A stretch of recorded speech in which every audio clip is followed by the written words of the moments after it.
గత 25 సంవత్సరాల నుంచి కూడా బీజేపీ పార్టీలో పనిచేస్తున్నాను.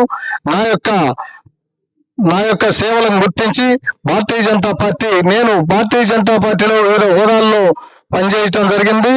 కాకపోతే నాకు ఈ మధ్య 3 సంవత్సరాల క్రితం నాకు భారతీయ జనతా పార్టీ అధిష్టానం పొగాకు బోర్డు సభ్యుడిగా నన్ను ఎన్నుకోవడం జరిగింది.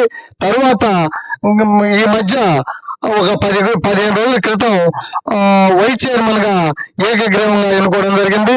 నేను పుట్టుకతోటి సనాతన ధర్మం నుంచి వచ్చినటువంటి వ్యక్తిని. అందువల్ల ఏంటంటే ఈ యొక్క మన దేశంలో ఉన్నటువంటి ఈ యొక్క హిందూ సాంప్రదాయం సనాతన ధర్మాన్ని కాపాడేటటువంటి భారతీయ జనతా పార్టీని నమ్ముకుంటే ఈ దేశం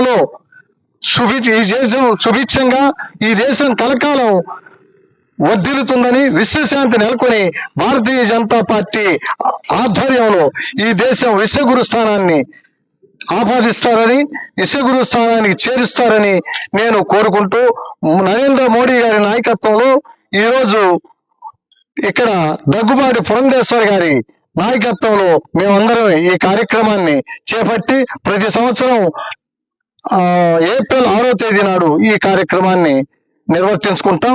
మేము ఆర్ఎస్లో పార్టీ కోసం ఇక్కడ ఎంత ఉంది లేదని పార్టీ ఆదేశాల మేరకు ఆ కార్యక్రమాల్ని మేము నిర్వర్తిస్తాం. జై హింద్, జై భారత్.